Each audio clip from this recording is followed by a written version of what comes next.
ਕਿੰਨੀ ਵਾਰੀ ਤੁਹਾਨੂੰ ਇਸ ਵਾਰ ਚੋਣਾਂ ਦੇ ਵਿੱਚ ਨਜ਼ਰਬੰਦ ਕੀਤਾ ਗਿਆ ਜਾਂ ਤਕਰੀਬਨ 7 ਤੋਂ 8 ਵਾਰੀ ਨਜ਼ਰਬੰਦ ਕਰ ਜਦੋਂ ਕੋਈ ਫੇਰੀ ਹੁੰਦੀ ਸੀ, ਭਾਵੇਂ ਉਹ ਫਗਵਾੜੇ ਫੇਰੀ ਹੁੰਦੀ ਹੈ, ਭਾਵੇਂ ਉਹ ਨਵਾਂ ਸ਼ਹਿਰ ਫੇਰੀ ਹੁੰਦੀ ਹੈ, ਭਾਵੇਂ ਉਹ ਜਲੰਧਰ ਫੇਰੀ ਹੁੰਦੀ ਹੈ। ਕਈਆਂ ਦੇ ਘਰਾਂ ਦੇ ਵਿੱਚ ਛੋਟੇ ਬੱਚੇ ਨੇ, ਉਹਨਾਂ ਦੇ ਘਰਾਂ ਦੇ ਵਿੱਚ ਜਾ ਕੇ ਪੁਲਿਸ ਮੁਲਾਜ਼ਮ ਸਾਰਾ ਦਿਨ ਸਾਰੀ ਰਾਤ ਬੈਠੇ ਰਹਿੰਦੇ ਨੇ ਤੇ ਉਹਨਾਂ ਦੇ ਬੱਚਿਆਂ ਦੇ ਮਨ ਦੇ ਉੱਪਰ ਕੀ ਅਸਰ ਪੈਂਦਾ ਹੋਊਗਾ, ਉਹਨਾਂ ਦੀ ਸਮਾਜ ਦੇ ਵਿੱਚ ਕਿਹੋ ਜਿਹੀ ਛਵੀ ਬਣਦੀ ਹੋਊਗੀ, ਇਹ ਵੀ ਵੇਖਣ ਵਾਲੀ ਗੱਲ ਹੈ। ਇੱਕ ਪਾਸੇ ਦਿੱਲੀ ਦੇ ਵਿੱਚ ਲੋਕਤੰਤਰ ਦੀ ਦਹਾਈ ਦੇ ਰਹੇ ਸੀ, ਪਰ ਇਹ ਪੰਜਾਬ ਦੇ ਵਿੱਚ ਲੋਕਤੰਤਰ ਦਾ ਘਾਣ ਕਰ ਰਹੇ ਸੀ। ਮੁਲਾਜ਼ਮ ਆਪਣੀ ਗੱਲ ਰੱਖਣਾ ਚਾਹੁੰਦੇ ਸੀ, ਗੱਲ ਰੱਖਣ ਦੀ ਬਜਾਏ ਇਹ ਮੁਲਾਜ਼ਮਾਂ ਨੂੰ ਘਰਾਂ ਦੇ ਵਿੱਚ ਨਜ਼ਰਬੰਦ ਕਰ ਰਹੇ ਸੀ। ਪੁਲਿਸ ਭੇਜ ਕੇ ਲੋਕਾਂ ਦੇ ਪਰਿਵਾਰਾਂ ਦੇ ਵਿੱਚ ਦਹਿਸ਼ਤ ਦਾ ਮਾਹੌਲ ਕ੍ਰੀਏਟ ਕਰ ਰਹੇ ਸੀ।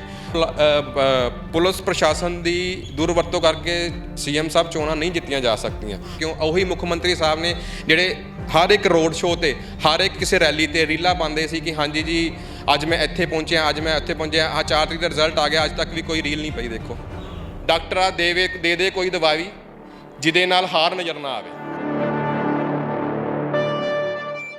ਸਤਿ ਸ਼੍ਰੀ ਅਕਾਲ। ਪੰਜਾਬੀ ਰੇਡੀਓ ਤੇ ਪੰਜਾਬੀ ਟੀਵੀ USA ਵੇਖਣਾ ਤੁਸੀਂ ਸ਼ੁਰੂ ਕਰ ਚੁੱਕੇ ਹੋ ਤੇ ਮੈਂ ਹਾਂ ਗੁਰਪ੍ਰੀਤ।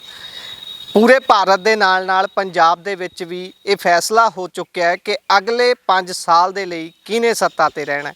ਬੇਸ਼ੱਕ ਕੇਂਦਰ ਦੇ ਵਿੱਚ ਕੀ ਹੋਣਾ ਹੈ ਉਸ ਨੂੰ ਲੈ ਕੇ ਹਾਲੇ ਵੀ ਦੁਚਿੱਤੀ ਕਈਆਂ ਦੇ ਮਨ ਦੇ ਵਿੱਚ ਬਣੀ ਹੋਊਗੀ, ਪਰ ਪੰਜਾਬ ਦੀ ਤਸਵੀਰ ਇੱਕ ਪਲ ਦੇ ਲਈ ਸਾਫ਼ ਹੋ ਚੁੱਕੀ ਹੈ।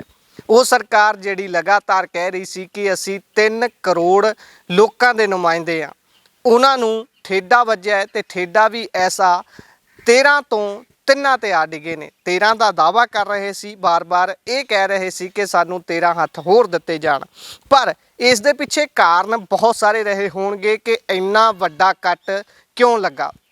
ਉਸ ਦੇ ਵਿੱਚ ਇੱਕ ਅਹਿਮ ਕੜੀ ਪ੍ਰੋਟੈਸਟ ਰਹੇ। ਸਰਕਾਰ ਖਿਲਾਫ ਹੋਣ ਵਾਲੇ ਵੱਖ-ਵੱਖ ਪ੍ਰਦਰਸ਼ਨਾਂ ਨੇ ਵੀ ਸਰਕਾਰ ਦੀ ਛਵੀ ਨੂੰ ਢਾਹ ਲਾਈ। ਹਾਲਾਂਕਿ ਉਹਨਾਂ ਦੀਆਂ ਆਪਣੀਆਂ ਮੰਗਾਂ ਨੇ, ਉਹਨਾਂ ਦੇ ਆਪਣੇ ਕੁਝ ਗੱਲਾਂ ਨੇ ਜਿਹੜੀਆਂ ਉਹ ਰੱਖਣੀਆਂ ਚਾਹੁੰਦੇ ਸੀ, ਜਿਹੜੀਆਂ ਉਹਨਾਂ ਨੂੰ ਰੱਖਣੀਆਂ ਨਹੀਂ ਦਿੱਤੀਆਂ ਗਈਆਂ। ਉਹਨਾਂ ਨੂੰ ਬਾਰ-ਬਾਰ ਘਰਾਂ ਦੇ ਵਿੱਚ ਨਜ਼ਰਬੰਦ ਕੀਤਾ ਗਿਆ।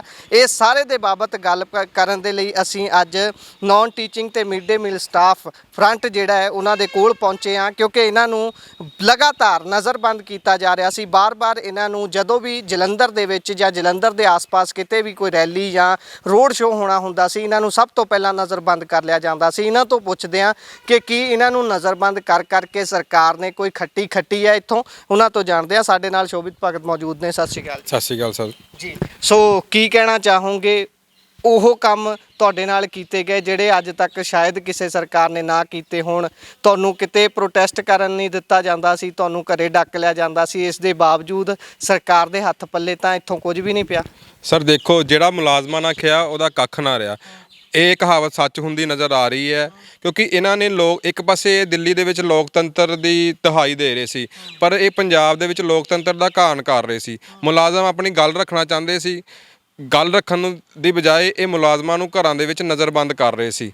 ਪੁਲਿਸ ਭੇਜ ਕੇ ਲੋਕਾਂ ਦੇ ਪਰਿਵਾਰਾਂ ਦੇ ਵਿੱਚ ਦਹਿਸ਼ਤ ਦਾ ਮਾਹੌਲ ਕ੍ਰੀਏਟ ਕਰ ਰਹੇ ਸੀ, ਜੋ ਕਿ ਬੜਾ ਨਿੰਦਣਯੋਗ ਸੀ। ਅਸੀਂ ਸਮੇਂ-ਸਮੇਂ 'ਤੇ ਭਗਵੰਤ ਮਾਨ ਜੀ ਨੂੰ ਮਿਲੇ ਹਾਂ। 7 ਵਾਰੀ ਸੀਐਮ ਸਾਹਿਬ ਨਾਲ ਮੀਟਿੰਗ ਹੋਈ ਹੈ ਕਬਾਨਾਂ ਦੇ ਵਿੱਚ।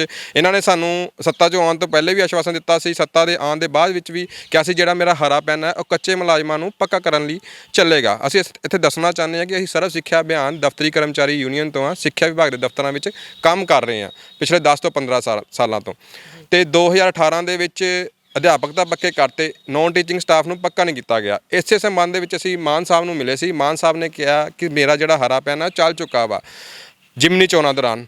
ਜਿਮਨੀ ਚੋਣਾਂ ਨੂੰ 1 ਸਾਲ ਬੀਤ ਗਿਆ, ਹੁਣ ਦੁਬਾਰਾ ਚੋਣਾਂ ਹੋਈਆਂ, ਪਰ ਸਾਨੂੰ ਨਹੀਂ ਸੀ ਪਤਾ ਸੀ ਉਹੀ ਭਗਵੰਤ ਮਾਨ ਸਾਹਿਬ ਅੱਜ ਬੇਵਫਾ ਹੋ ਗਏ ਨੇ। ਜਿਹੜਾ ਜਿਮਨੀ ਚੋਣਾਂ ਦਾ ਸੱਤਾ ਤੋਂ ਆਉਣ ਤੋਂ ਪਹਿਲੇ ਦਾ ਵਾਅਦਾ ਸੀ ਉਹ ਵੀ ਨਹੀਂ ਪੂਰਾ ਕੀਤਾ, ਜਿਮਨੀ ਚੋਣਾਂ ਦੌਰਾਨ ਕੀਤਾ ਵਾਅਦਾ ਵੀ ਨਹੀਂ ਪੂਰਾ ਕੀਤਾ, ਜਿਸ ਕਰਕੇ ਉਹਨਾਂ ਨੂੰ ਇਸ ਵਾਰੀ ਸੱਤਾ 'ਚੋਂ ਹੱਥ ਧੋਣਾ ਪਿਆ ਵਾ ਕਿ ਮੁਲਾਜ਼ਮਾਂ ਦੇ ਘਰਾਂ ਦੇ ਵਿੱਚ ਪੁਲਿਸ ਭੇਜ ਕੇ ਉਹਨਾਂ ਨੂੰ ਨਜ਼ਰਬੰਦ ਕੀਤਾ ਗਿਆ, ਜਦ ਕਿ ਉਹਨਾਂ ਨੇ ਕੋਈ ਐਡਾ ਵੱਡਾ ਕੋਈ ਰੋਸ ਵੀ ਨਹੀਂ ਜ਼ਾਹਿਰ ਕੀਤਾ। ਉਹਦੇ ਸਿਰਫ ਆਪਣੀ ਗੱਲ ਮੁੱਖ ਮੰਤਰੀ ਸਾਹਿਬ ਅੱਗੇ ਰੱਖਣਾ ਚਾਹੁੰਦੇ ਸੀ। तो ਉਹੀ ਮੁਲਾਜ਼ਮਾਂ ਨੇ ਫਤਵਾ ਦਿੱਤਾ, ਨਾ ਹੀ ਇਹਨਾਂ ਨੇ ਪੁਰਾਣੀ ਪੈਨਸ਼ਨ ਬਹਾਲ ਕੀਤੀ, ਨਾ ਅਸੀਂ ਇਹਨਾਂ ਨੇ ਡੀਏ ਲਾਗੂ ਕੀਤਾ। ਸਾਡੀ ਮੰਗ ਕੀ ਸੀ, ਇੱਕ ਅਸੀਂ ਪਾਰਦਰਸ਼ੀ ਤਰੀਕੇ ਨਾਲ ਭਰਤੀ ਹਾਂ ਕਿ ਸਾਨੂੰ ਪਹਿਲ ਦੇ ਆਧਾਰ ਤੇ ਪੱਕਾ ਕੀਤਾ ਜਾਵੇ, ਪਰ ਮੁੱਖ ਮੰਤਰੀ ਸਾਹਿਬ ਦੇ ਜਿਹੜੀ ਅਫਸਰਸ਼ਾਹੀ ਉਹ ਇਹਨਾਂ ਦੇ ਹੁਕਮਾਂ ਨੂੰ ਟਿੱਚ ਨਹੀਂ ਜਾਣਦੀ। ਜੀ, ਸੋ ਕੁੱਲ ਕਿੰਨੀ ਵਾਰੀ ਤੁਹਾਨੂੰ ਇਸ ਵਾਰ ਚੋਣਾਂ ਦੇ ਵਿੱਚ ਨਜ਼ਰਬੰਦ ਕੀਤਾ ਗਿਆ ਜਾਂ ਤੁਹਾਨੂੰ ਤੁਹਾਡੇ ਸਾਥੀਆਂ ਨੂੰ ਸਾਰਿਆਂ ਨੂੰ ਕਿੰਨੀ ਵਾਰੀ ਨਜ਼ਰਬੰਦ ਤਕਰੀਬਨ 7 ਤੋਂ 8 ਵਾਰੀ ਨਜ਼ਰਬੰਦ ਕਰ ਜਦੋਂ ਕੋਈ ਫੇਰੀ ਹੁੰਦੀ ਸੀ, ਭਾਵੇਂ ਉਹ ਫਗਵਾੜੇ ਫੇਰੀ ਹੁੰਦੀ ਹੈ, ਭਾਵੇਂ ਉਹ ਨਵਾਂ ਸ਼ਹਿਰ ਫੇਰੀ ਹੁੰਦੀ ਹੈ, ਭਾਵੇਂ ਉਹ ਜਲੰਧਰ ਫੇਰੀ ਹੁੰਦੀ ਹੈ, ਭਾਵੇਂ ਉਹ ਕੇਜਰੀਵਾਲ ਸਾਹਿਬ ਦਾ ਰੋਡ ਸ਼ੋਅ ਹੁੰਦਾ, ਭਾਵੇਂ ਭਗਵੰਤ ਮਾਨ ਜੀ ਦਾ ਰੋਡ ਸ਼ੋਅ ਹੁੰਦਾ, ਅਸੀਂ ਤੇ ਆਪਣੀ ਮੰਗ ਲੈ ਕੇ ਜਾਣਾ ਚਾਹੁੰਦੇ ਸੀ। ਸਾਨੂੰ ਪ੍ਰਸ਼ਾਸਨ ਵੱਲੋਂ ਆਸ਼ਵਾਸਨ ਦਿੱਤਾ ਜਾਂਦਾ ਕਿ ਤੁਹਾਨੂੰ ਮਿਲਾ ਦਾਂਗੇ, ਬਟ ਬਾਅਦ 'ਚ ਸਾਨੂੰ ਨਜ਼ਰਬੰਦ ਕਰ ਡੱਕ ਲਿਆ ਜਾਂਦਾ ਸੀ। ਨਜ਼ਰਬੰਦ ਜਿੱਦਾਂ ਕਰਦੇ ਸੀ ਫਿਰ ਉਸ ਸਮੇਂ ਮੁਲਾਜ਼ਮ ਤੁਹਾਡੇ ਕੋਲ ਆਉਂਦੇ ਸੀ, ਤੁਹਾਨੂੰ ਹੋਰ ਤਰ੍ਹਾਂ ਦੀ ਵੀ ਪਰੇਸ਼ਾਨੀ ਦਿੱਤੀ ਜਾਂਦੀ ਸੀ ਜਾਂ ਫਿਰ ਆ ਕੇ ਤੁਹਾਨੂੰ ਬਸ ਡੱਕ ਲੈਂਦੇ? ਸਰ ਅਸੀਂ ਪਹਿਲਾਂ ਹੀ ਕਿਹਾ ਕਿ ਪੁਲਿਸ ਪ੍ਰਸ਼ਾਸਨ ਦੀ ਦੁਰਵਰਤੋਂ ਕਰਕੇ ਸੀਐਮ ਸਾਹਿਬ ਚੋਣਾਂ ਨਹੀਂ ਜਿੱਤੀਆਂ ਜਾ ਸਕਦੀਆਂ। ਤੁਸੀਂ ਮੁਲਾਜ਼ਮਾਂ ਨਾਲ ਬੈਠੋ, ਮੁਲਾਜ਼ਮਾਂ ਨਾਲ ਟੇਬਲ ਟਾਕ ਕਰੋ, ਟੇਬਲ ਟਾਕ ਦੇ ਉੱਪਰ ਮਸਲੇ ਹੱਲ ਹੁੰਦੇ ਨੇ। ਤੁਸੀਂ 7 ਵਾਰੀ ਸਾਡੇ ਨਾਲ ਮੀਟਿੰਗ ਕੀਤੀ, ਟੇਬਲ ਟਾਕ ਕੀਤੀ, ਸਾਡੀ ਮਸਲਾ ਜਾਇਜ਼ ਸੀ, ਤੁਸੀਂ ਆਪ ਸਰਾਹਿਆ ਕਿ ਹਾਂ ਵੀ ਬਿਲਕੁਲ ਜਾਇਜ਼, ਮੇਰਾ ਹਰਾ ਪੈਨ ਚੱਲ ਚੁੱਕਿਆ।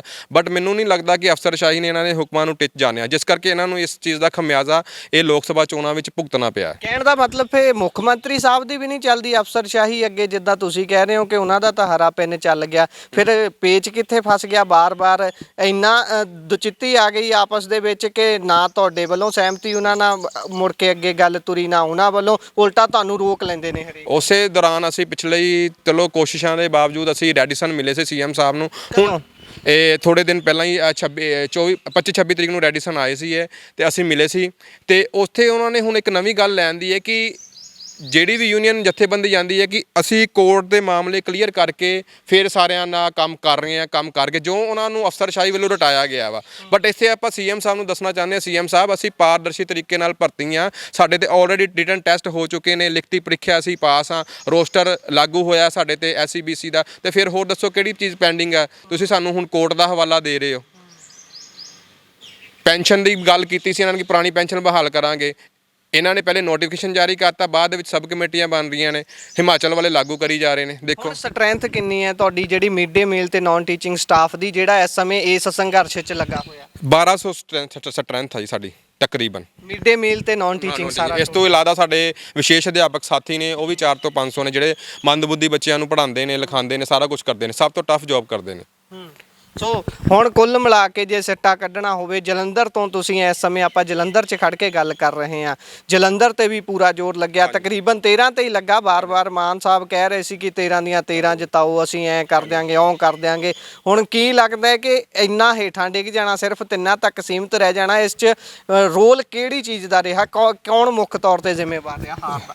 ਇਹ ਤੇ ਆਪਣੇ ਮੁੱਖ ਮੰਤਰੀ ਸਾਹਿਬ ਹੀ ਸੋਚਣ ਹੁਣ ਕਿ ਇਹ ਹਾਰ ਕਿਉਂ। ਉਹੀ ਮੁੱਖ ਮੰਤਰੀ ਸਾਹਿਬ ਨੇ ਜਿਹੜੇ ਹਰ ਇੱਕ ਰੋਡ ਸ਼ੋਅ ਤੇ, ਹਰ ਇੱਕ ਕਿਸੇ ਰੈਲੀ ਤੇ ਰੀਲਾਂ ਪਾਉਂਦੇ ਸੀ ਕਿ ਹਾਂਜੀ ਜੀ ਅੱਜ ਮੈਂ ਇੱਥੇ ਪਹੁੰਚਿਆ, ਅੱਜ ਮੈਂ ਇੱਥੇ ਪਹੁੰਚਿਆ, 4 ਤਰੀਕ ਦਾ ਰਿਜ਼ਲਟ ਆ ਗਿਆ, ਅੱਜ ਤੱਕ ਵੀ ਕੋਈ ਰੀਲ ਨਹੀਂ ਪਈ। ਦੇਖੋ ਜਿਹੜੇ ਮੁੱਖ ਮੰਤਰੀ ਹਰ ਟਾਈਮ ਲਾਈਵ ਲੈਣ ਵਾਲੇ ਆ, ਉਹਨਾਂ ਨੂੰ ਜਨਤਾ ਦਾ ਸਾਹਮਣਾ ਕਰਨਾ ਚਾਹੀਦਾ। ਜੇ ਜਨਤਾ ਨੇ ਫਤਵਾ ਦਿੱਤਾ ਵਾ, ਉਹਨੂੰ ਸਿਰ ਕਬੂਲਣਾ ਚਾਹੀਦਾ, ਲਾਈਵ ਹੋ ਕੇ ਕਬੂਲਣ ਉਸ ਚੀਜ਼ ਨੂੰ ਕਿ ਹਾਂ ਜੀ ਫਤਵਾ ਮਨਜ਼ੂਰ ਆ ਸਾਨੂੰ। ਮੁਲਾਜ਼ਮਾਂ ਦੇ ਨਾਲ ਜਿਹੜੀ ਧੱਕੇਸ਼ਾਹੀ ਹੋਈ ਹੈ, ਇਕੱਲੇ ਸਾਡੇ ਸਰਵ ਸਿੱਖਿਆ ਅਭਿਆਨ ਮਿਡ ਡੇ ਮੀਲ ਦਫ਼ਤਰੀ ਕਰਮਚਾਰੀ ਨੂੰ, ਜਿੱਥੇ ਕੱਚਾ ਸ਼ਬਦ ਹੋ ਜਾਂਦਾ ਨਾ, ਇਹ ਤਾਂ ਕਹਿੰਦੇ ਸੀ ਅਸੀਂ ਕੱਚੇ ਘਰ ਨਹੀਂ ਰਹਿਣ ਦੇਣੇ, ਕੱਚੀ ਇੱਟ ਨਹੀਂ ਰਹਿਣੀ, ਸਭ ਨੂੰ ਪੱਕੇ ਕਰ ਦੇਣਾ ਵਾ। ਸਰਵ ਸਿੱਖਿਆ ਅਭਿਆਨ ਮਿਡ ਡੇ ਮੀਲ ਦਫ਼ਤਰੀ ਯੂਨੀਅਨ ਤੋਂ ਇਲਾਵਾ ਵੀ ਹੋਰ ਵੀ ਵੱਖ-ਵੱਖ ਵਿਭਾਗਾਂ ਦੇ ਵਿੱਚ ਤਕਰੀਬਨ 1.5 ਤੋਂ 2 ਲੱਖ ਬੰਦਾ ਆਪਣੇ ਕੱਚੇ ਮੁਲਾਜ਼ਮ ਕੰਮ ਕਰ ਰਿਹਾ, ਭਾਵੇਂ ਕਿ ਉਹ ਠੇਕੇਦਾਰੀ ਪ੍ਰਥਾ ਵੀ ਦੂਰ ਨਹੀਂ ਇਹਨਾਂ ਕੋਲ ਹੋਈ, ਕੋਈ ਆਊਟਸੋਰਸ ਥਰੂ ਰੱਖੇ ਗਏ ਨੇ, ਉਹ ਵੀ ਦੂਰ ਨਹੀਂ ਹੋਈ। ਇਹ ਸਾਰਾ ਇਹਨਾਂ ਨੂੰ ਖਮਿਆਜ਼ਾ ਭੁਗਤਣਾ ਮਿਲਿਆ। ਮੀਟਿੰਗਾਂ ਦੇ ਕੇ ਮੀਟਿੰਗ ਨਾ ਕਰਨੀ, ਉਹ ਸਭ ਤੋਂ ਵੱਧ ਯਾਨੀ ਕਿ ਮੁਲਾਜ਼ਮਾਂ ਦੇ ਵਿੱਚ ਰੋਸ ਹੋਇਆ ਉਸ ਬਾਬਤ। ਅਸੀਂ ਤੇ ਕਹਿੰਦੇ ਕਿ ਅਸੀਂ ਤੇ ਹਮੇਸ਼ਾ ਟੇਬਲ ਟਾਕ ਲਈ ਤਤਪਰ ਰਹਿੰਦੇ ਹਾਂ ਕਿ ਜੇ ਤੇ ਅੱਗੋਂ ਆਉਣ ਵਾਲੀਆਂ ਚੋਣਾਂ ਵਾ 2027, ਤੇ ਮੈਨੂੰ ਨਹੀਂ ਲੱਗਦਾ ਜੇ ਮੁਲਾਜ਼ਮ ਸੱਤਾ 'ਚ ਇਹਨਾਂ ਨੂੰ ਲਿਆ ਸਕਦੇ ਤਾਂ ਸੱਤਾ 'ਚੋਂ ਲਾ ਵੀ ਸਕਦੇ ਨੇ। ਉਸ ਵੱਡੀ ਗਿਣਤੀ ਸੀ ਮੁਲਾਜ਼ਮਾਂ ਦੀ ਜਿਨ੍ਹਾਂ ਨੇ ਸਮਰਥਨ ਕੀਤਾ ਸੀ ਕਿ ਵੀ ਸਾਡੀਆਂ ਮੰਗਾਂ ਸੁਣੀਆਂ ਜਾਣਗੀਆਂ, ਤੇ ਉਹਨਾਂ ਵੱਲੋਂ ਵੀ ਆਸ਼ਵਾਸਨ ਦਿੱਤਾ ਗਿਆ ਸੀ। ਜਿੱਦਾਂ ਸਿੱਪੀ ਸ਼ਰਮਾ ਉਹ ਲਗਾਤਾਰ ਬੇਨਤੀ ਕਰਦੇ ਹੋਏ ਨਜ਼ਰ ਆਉਂਦੇ ਨੇ ਹੁਣ ਵੀ, ਹਾਲਾਂਕਿ ਉਹਨੂੰ ਭੈਣ ਕਿਹਾ ਗਿਆ ਸੀ, ਉਸ ਤੋਂ ਬਾਅਦ ਵੀ ਇਹ ਹਾਲ ਹੈ। ਭੈਣ ਕਿਹਾ ਦੌਰਾਨ ਬਾਅਦ ਵੀ ਜਦੋਂ ਉਹਨਾਂ ਨੂੰ ਮਿਲਣ ਜਾਂਦੇ ਇੱਕ ਸਿੰਪਲੀ ਰੋਡ ਸ਼ੋਅ ਦੇ ਵਿੱਚ, ਤੇ ਉਹਨਾਂ ਨਾਲ ਧੱਕਾ ਮੁੱਕੀ ਹੁੰਦੀ ਹੈ, ਉਹਨਾਂ ਨੂੰ ਪ੍ਰਸ਼ਾਸਨ ਵੱਲੋਂ ਧੱਕਾ ਮੁੱਕੀ ਕੀਤੀ ਜਾਂਦੀ ਹੈ, ਉਹਨਾਂ ਦੀਆਂ ਪੱਗਾਂ ਤੱਕ ਸਾਥੀਆਂ ਦੀ ਕਈਆਂ ਦੀਆਂ ਲੱਥ ਗਈਆਂ। ਮੈਂ ਪਿੱਛੇ ਹੀ ਉਹਨਾਂ ਦੀ ਮੈਂ ਇੰਟਰਵਿਊ ਦੇਖੀ ਸੀ। ਦੇਖੋ ਇਹ ਕਿੱਥੋਂ ਦਾ ਲੋਕਤੰਤਰ ਹੈ, ਇਹ ਤੇ ਘਾਣ ਕਰ ਰਹੇ ਨੇ ਲੋਕਤੰਤਰ ਦਾ ਕਿ ਕਿਸੇ ਨੂੰ ਆਪਣਾ ਗੱਲ ਰੱਖਣ ਦਾ ਵੀ ਨਹੀਂ ਰਿਹਾ ਆਪਣਾ। ਜਿਹੜੀ ਪਾਰਟੀ ਆਪ ਅੰਦੋਲਨ ਚੋਂ ਨਿਕਲੀ ਹੋਵੇ ਉਸ ਨੂੰ ਅੰਦੋਲਨ ਚੰਗੇ ਲੱਗਣੋਂ ਹਟ ਗਿਆ। ਉਹੀ ਤੇ ਗੱਲ ਹੈ ਨਾ, ਧਰਨਿਆਂ ਚੋਂ ਨਿਕਲੀ ਪਾਰਟੀ ਧਰਨਿਆਂ ਤੋਂ ਡਰਦੀ ਹੈ, ਘਰ ਘਰ ਮੰਗਣ ਵੋਟਾਂ, ਹੱਕ ਮੰਗਣ ਵਾਲਿਆਂ ਘਰ ਵਿੱਚ ਡੱਕਦੀ ਹੈ, ਝੂਠੇ ਕੀਤੇ ਵਾਅਦੇ, ਤਾਂ ਹੀ ਹੁਣ ਗੱਲ ਕਰਨੋਂ ਭੱਜਦੀ ਹੈ। ਤੁਸੀਂ ਸਵੇਰੇ ਕੁਝ ਲਿਖ ਕੇ ਪਾਇਆ ਸੀ, ਇੱਕ ਵਾਰੀ ਉਹ ਸੁਣਾ ਦਿਓ ਕੀ ਸੀ ਗੱਲਬਾਤ। ਉਹ ਤੇ ਉਸ ਟਾਈਮ ਵੀ ਮੇਰੇ ਤੇ ਉੱਥੇ ਆਇਆ ਸੀ ਕਿ ਦੇਖੋ ਜੀ ਉਹੀ ਭਗਵੰਤ ਮਾਨ ਸਾਹਿਬ ਹੈ ਸਰਕਾਰ ਜਿਨ੍ਹਾਂ ਨੂੰ ਆਪਾਂ ਸੱਤਾ ਦੇ ਵਿੱਚ ਲਿਆਂਦਾ ਸੀ ਤੇ ਅੱਜ ਉਹੀ ਪੰਜਾਬੀਆਂ ਨੇ ਜਿਨ੍ਹਾਂ ਦੇ ਵਾਅਦੇ ਨਹੀਂ ਪੂਰੇ ਹੋਏ, ਵਫਾ ਨਹੀਂ ਹੋਏ, ਉਹਨਾਂ ਨੇ ਇਹਨਾਂ ਨੂੰ ਦੰਦਲ ਪਾਤੀ। ਹੁਣ ਤੇ ਲੱਭਦੇ ਫਿਰਦੇ ਕਿ ਡਾਕਟਰਾਂ ਦੇ ਕੋਈ ਦਵਾਈ ਜਿਹਦੇ ਨਾਲ ਹਾਰ ਨਜ਼ਰ ਨਾ ਆਵੇ। ਉਹ ਹਿਸਾਬ ਹੋਇਆ ਪਿਆ ਇਹਨਾਂ ਦੀ ਪਾਰਟੀ ਦਾ। ਹੁਣ ਅਸੀਂ ਤਾਂ ਕਹਿੰਦੇ ਕਿ ਅਸੀਂ ਤਾਂ ਹਮੇਸ਼ਾ ਟੇਬਲ ਟਾਕ ਲਈ ਤਤਪਰ ਰਹਿੰਦੇ ਹਾਂ, ਕਿਉਂਕਿ ਅਸੀਂ ਪੰਜਾਬ ਦੇ ਪੜ੍ਹੇ ਲਿਖੇ ਨੌਜਵਾਨ ਆ। ਸਾਡੀਆਂ ਦਾੜੀਆਂ ਤੱਕ ਚਿੱਟੀਆਂ ਹੋ ਚੁੱਕੀਆਂ ਵਾ। ਇਸ ਮਹਿਕਮੇ ਨੂੰ 15-15 ਸਾਲ ਦੇ ਚੁੱਕੇ ਆ। ਪਿਛਲਿਆਂ ਤੋਂ ਰਵਾਇਤੀ ਪਾਰਟੀਆਂ ਤੋਂ ਅੱਕੇ ਸੀ, ਬਦਲਾਵ ਲਿਆਂਦਾ ਸੀ ਤੇ ਹੁਣ ਬਦਲਾਵ ਤੋਂ ਅੱਕੇ ਆ। ਹੁਣ ਨਵਾਂ ਬਦਲਾਵ ਆਇਆ। ਦੇਖੋ ਇਹਨਾਂ ਤੋਂ ਅੱਕ ਕੇ ਇਹਨਾਂ ਨੂੰ ਜਿੱਥੇ ਕਹਿੰਦੇ ਸੀ ਕਿ 13-0 ਕਰਾਂਗੇ, ਹੁਣ 0-3 ਤੇ ਰਹਿ ਗਏ। 3 ਸੀਟਾਂ ਸਿਮਟ ਕੇ ਰਹਿ ਗਈ ਹੈ। ਵੱਡੇ ਇਹਨਾਂ ਦੇ ਕਹਿੰਦੇ ਕਹਾਂਦੇ ਜਿਹੜੇ ਕੈਬਨਿਟ ਮਿਨਿਸਟਰ ਸੀ ਉਹ ਵੀ ਆਪਣੀ ਸੀਟ ਨਹੀਂ ਬਚਾ ਸਕੇ। ਜੀ ਬਹੁਤ ਧੰਨਵਾਦ ਸਮਾਂ ਦੇਣ ਦੇ ਲਈ। ਸੋ ਇਹ ਸਨ ਸਾਡੇ ਨਾਲ ਸ਼ੋਭਿਤ ਭਗਤ ਜੀ ਤੇ ਇਹਨਾਂ ਦਾ ਜਿਹੜਾ ਫਰੰਟ ਹੈ ਨਾਨ ਟੀਚਿੰਗ ਸਟਾਫ ਤੇ ਮਿਡ ਡੇ ਮੀਲ, ਜਿਹੜੇ ਕਿ ਪੰਜਾਬ ਦੇ ਬਹੁਤ ਸਾਰੇ ਸਕੂਲਾਂ ਨੂੰ ਸਾਂਭਦੇ ਨੇ, ਬੈਕ ਐਂਡ ਤੋਂ ਸਕੂਲਾਂ ਨੂੰ ਇਹ ਰਨ ਕਰਦੇ ਨੇ, ਦੇਖਦੇ ਨੇ ਕਿ ਕਿਵੇਂ ਪ੍ਰਬੰਧ ਹੋਣਾ ਹੈ। ਪਰ ਇਹ ਹੀ ਇਸ ਸਮੇਂ ਗੈਰ ਕਹਿ ਲਓ ਇੱਕ ਤਰੀਕੇ ਨਾਲ ਜ਼ਿੰਮੇਵਾਰਾਨਾ ਰਵੱਈਏ ਦੇ ਸ਼ਿਕਾਰ ਹੋਏ ਨੇ। ਇਹਨਾਂ ਦੇ ਵੱਲ ਧਿਆਨ ਨਹੀਂ ਦਿੱਤਾ ਜਾ ਰਿਹਾ। ਲਗਾਤਾਰ ਅਸੀਂ ਵੀ ਦੇਖਦੇ ਹਾਂ, ਹਰੇਕ ਜਿੱਥੇ ਵੀ ਰੋਡ ਸ਼ੋਅ ਰੈਲੀ ਹੁੰਦੀ ਸੀ ਇਹਨਾਂ ਵੱਲੋਂ ਪਹੁੰਚ ਕੇ ਉੱਥੇ ਗੱਲਬਾਤ ਕਰਨ ਦੀ ਕੋਸ਼ਿਸ਼ ਕੀਤੀ ਜਾਂਦੀ ਰਹੀ ਹੈ। ਲੰਬੇ ਸਮੇਂ ਤੋਂ ਦੇਖ ਰਹੇ ਹਾਂ, ਹਰ ਵਾਰ ਇਹਨਾਂ ਨੂੰ ਅੰਦਰ ਡੱਕ ਦਿੱਤਾ ਜਾਂਦਾ ਹੈ ਜਦੋਂ ਵੀ ਕਿਸੇ ਦੇ ਵੱਲੋਂ ਰੋਡ ਸ਼ੋਅ ਕਰਨਾ ਹੁੰਦਾ ਹੈ।